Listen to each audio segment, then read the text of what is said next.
আসসালামু আলাইকুম রহমতুল্লাহি বারাকাতুহু। প্রিয় ভাইরা আমাদের এক ভাইয়ের প্রশ্ন হচ্ছে যে তিনি বলতে চাচ্ছেন জানাজার নামাজে সূরা ফাতিহার সাথে অন্য সূরা মিলানো বিধান কি? আমরা বলব যে এক্ষেত্রে প্রথমত আমাদের স্মরণ করিয়ে দিতে চাই যে আমাদের দেশে তো সূরা ফাতিহা পড়ে না। উনি অন্য সূরা মিলানোর ব্যাপারটা বলেছেন। প্রথমে সূরা ফাতিহা পড়া নিয়ে জানাজার নামাজের মধ্যে তিনটা মত পরিলক্ষিত হয়। এক নম্বর হচ্ছে সূরা ফাতিহা পড়া বাধ্যতামূলক রোকন। কারণ রসুল আকরাম সাল্লাল্লাহু আলাইহি ওয়াসাল্লাম বলছেন লা সালাতা ইল্লা বিফাতিহাতিল কিতাব, যে কোনো নামাজ হবে না সূরা ফাতিহা ছাড়া। জানাজার নামাজও একটা নামাজ, এই কারণে সেখানে সূরা ফাতিহা পড়তে হবে। কেউ বলেছেন না, হ্যাঁ এটা পড়তে হবে না, হ্যাঁ কারণ জানাজার নামাজ হচ্ছে দোয়া, এখানে সূরা ফাতিহা বাধ্যতামূলক না। এটা হচ্ছে হানাফি মাযহাবের কথা, আর আগেরটা ছিল শাফি এবং হাম্বলি মাযহাবের কথা। এবং এরকমভাবে দ্বিতীয় আরেকটা মত রয়েছে, তারা বলে যে না সুন্নাহ, এটা হচ্ছে সুন্নাহ বা মুস্তাহাব। সেটা আরেকটা মত যেটা ইবনে তাইমিয়া রাহমাতুল্লাহি আলাইহি গ্রহণ করেছেন। এবং পাশাপাশি সূরা মিলানোর ব্যাপারটাও হযরত ইবনে আব্বাস রাদিয়াল্লাহু তাআলা আনহু থেকে বর্ণিত।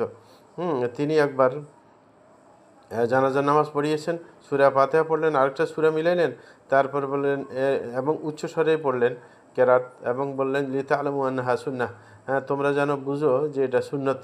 হ্যাঁ সুতরাং এই কারণে আমি উচ্চ স্বরে পড়েছিলাম। তাইলে ইবনে আব্বাসের হাদিস থেকে বোঝা যায় যে জানাজা নামাজের মধ্যে সূরা ফাতিহার সাথে অন্য সূরা মিলানো যাবে। কারণ উনিও বিশিষ্ট একজন সাহাবী। কিন্তু এর বিপরীতে আবার ইবনে ওমর রাদিয়াল্লাহু তাআলা আনহুমা কিন্তু তিনি সূরা ফাতিহা পড়তেন না। হ্যাঁ এই কারণে ইবনে আব্বাস রাদিয়াল্লাহু তাআলা আনহু উচ্চস্বরে পড়ে জানান দিতেন। হ্যাঁ তো এর থেকে বোঝা যায় সূরা ফাতিহা পড়া বা অন্য কিছু পড়া সেটা উচ্চস্বরে না পড়া, আসল নিয়ম হচ্ছে নিচু স্বরে পড়া।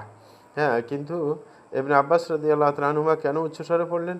জানান দেওয়ার জন্য, হ্যাঁ যে এটা সুন্নাহ নিয়ম। তো এই ব্যাপারে আমরা শেষ কথা বলবো যে সূরা ফাতিহা পড়া বাধ্যতামূলক, সেটাই আমরা মনে করি, কারণ এটাও সালাত। হ্যাঁ ওয়ালা তুসাল্লি আলা আহাদিন মিনহুম মাতা আবাদা, কোরআন মাজিদের মধ্যে মুনাফিকদের উপর আপনার জানাজার পড়ার ব্যাপারে সালাত হিসেবে উল্লেখ করেছেন আল্লাহ জাল্লা শানু। এই কারণে সেটাকে সালাত ধরলে সূরা ফাতিহা পড়া বাধ্যতামূলক হবে। এবং পাশাপাশি অন্য সূরা মিলানো সেটাও সুন্নাহ হিসেবে বা মুস্তাহাব হিসেবে আমরা ধরতে পারি যখন ইবনে আব্বাস পড়েছেন। কিন্তু বেশিরভাগ আলেমের মতে সূরা না মিলানোই ভালো। হ্যাঁ শুধু সূরা ফাতিহা পড়ে নেবে, তারপরে মিলালে কোনো অসুবিধা নেই।